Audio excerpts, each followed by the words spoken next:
Hello everyone, and welcome to the Currency Connect Trendline Weekly Review. My name is Eric Graham, and I'm the co-founder of Currency Connect. Each week we go through the markets and take a look at the major trend lines that will help you in whatever trading style that you happen to do.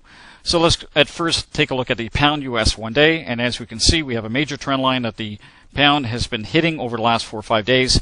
Right now at around 59.50. Be really careful if you think there's going to be a sell on this, because this has been a major trend line. It's been stopping the pound for quite a long time. If the pound turns around over the next day or two, keep an eye at around 61.50, which happens to be this other minor trend line. Has been a little bit of a pain for the pound over the last 2, 3, or 4 months. So 61.50 on the top, and of course, right pretty much where it is right now, 59.50 right there. All right, let's go to the Euro US dollar, and a little bit of a quagmire here. We've got trend lines all over the place. Major trend line sitting up here, another major trend line sitting up here. Always the major trend lines in bold, and I can see another trend line right. Where is it? Here we go. Trend line. Right about there. There we go. So keep an eye on the euro if it's going down, which it is. Looks like we're going to be seeing at around about 3,400. Right now it's sitting at 34.74 and dropping quite quickly. So keep an eye again at around 3,400, and top marks are probably at around 3,800. So I mean, quite a bit of room for the Euro US right now. Swiss 1 day. Let's go take a look at this. Let's kind of zoom in, and let's take a look at that. It's been hitting just kind of like the pound has been doing, the Swiss has been doing on the other side, and it's been brushing up against this major trend line. And we also happen to have this other minor trend line. It's been kind of sandwiched in here. So be really careful if you are trading the Swiss right now, because of, well, as we call it, narrowing trend channel. We could see a lot of kind of whipsaw trading over the next little bit until it breaks out of this way or breaks out of here. Our points are down on the lower part at around 98.80, and up at the time about top at around 99.20. Not much room to trade with the Swiss. Be really careful with that. Euro yen 1 day. Again, same thing, narrowing trend channel problem right here. As you can see, this is kind of a narrowing trend channel, and a huge drop over the last day here with the euro yen, and it's coming right up to a trend line sitting at where? 113.00. If you're in the trade right now, be really careful. It might stop right at 113. The other fallback, if it goes back up, look at 1115 over the next week. So if you're in a trade with the euro yen, almost time to get out. All right, pound yen 1 day. Not very good at all. Take a look at this. We've got a major trend line sitting right up on top. It's challenged it 4 times, can't get past. And we also happen to have this other major, kind of major trend line sitting right around there. It's getting sandwiched in. Major, what do you call it, a narrowing trend channel. Again, not much room to be trading on this. Again, the points are what? 132.80 up at the top, and 133.50. Only about 70 pips between here and here. Not much room. You're going to get hurt. Wait until it breaks out of here or out of there if you really want to get some good pips out of that. Let's go to the US yen.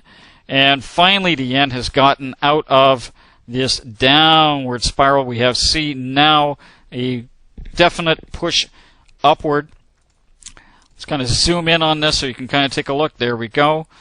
And a little bit of a fall happening now with the yen, a little bit of a fall. So if it does continue on downward, we have this trend line to deal with. So we've got how many points? We got 20, 40, 60 pips before it comes down to about 82.60. So if you're in a sell with the US yen, keep an eye at around 82.60. On the opposite side, if you think that it's going to be going for a buy and your signals say that, keep an eye at around 83.80. So again, 83.80 and 82.60 for the yen. Okay, U.S. Canadian.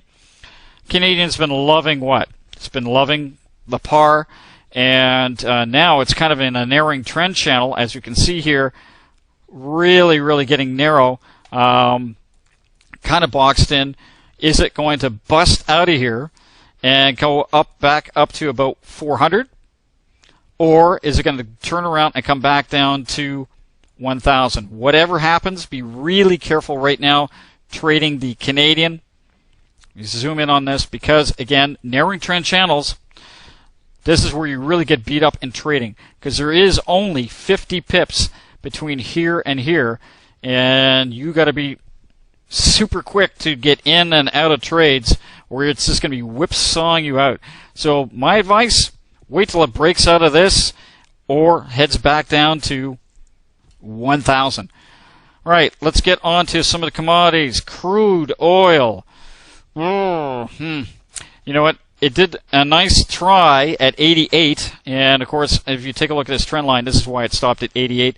Huge fall over the last week, and now it's kind of, you know how it kind of got stuck in here. Well, we're back into this game.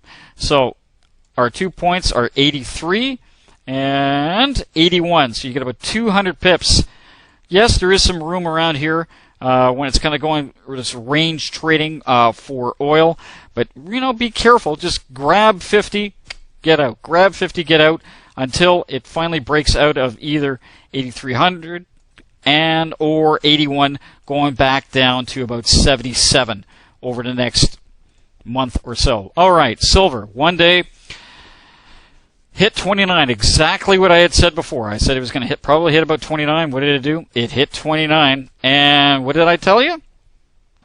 I told you it was probably going to go down to about 26. Well, it actually went down a little bit farther. Went down to about 25. But, you know, not bad. It is back on the rise, but we happen to have this trend line sitting at here.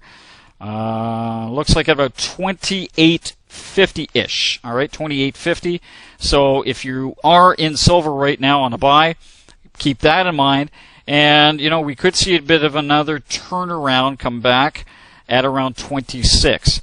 So, you know, silver is, it's near the end of the year. We don't know if it's going to break through with silver to head on upward to the higher latitudes. But I will talk about that when I talk about gold. All right, let's go back on to gold. And right now, gold is kind of in a, you know, did the same thing as silver, hit a high point, came back down, and it's now trying to find out where it's going. It is now kind of in an opening channel, as you can see, sitting right here at about 1370. The lower point is about 1340. So we got about $30 to deal with right now until it finally breaks out of either way. If it breaks down lower, look at about 1310, and if it breaks up higher, well, sky's the limit. I mean, everybody's been talking 1500. 1500. Well, what I did a little bit of what do you call it? Making some numbers. Now, back in, I think it was about August, is where gold actually kind of really started flying up there. Now, if you really look at the percentage increase of gold, it was probably at around 65, or sorry, not 65, I apologize, at about 17% increase since August. Silver did about 65%. So silver outperformed gold almost by 4 points. Okay, 4 times. So if gold hits 1500, silver should hit where? Probably around 35 or a little bit higher with that.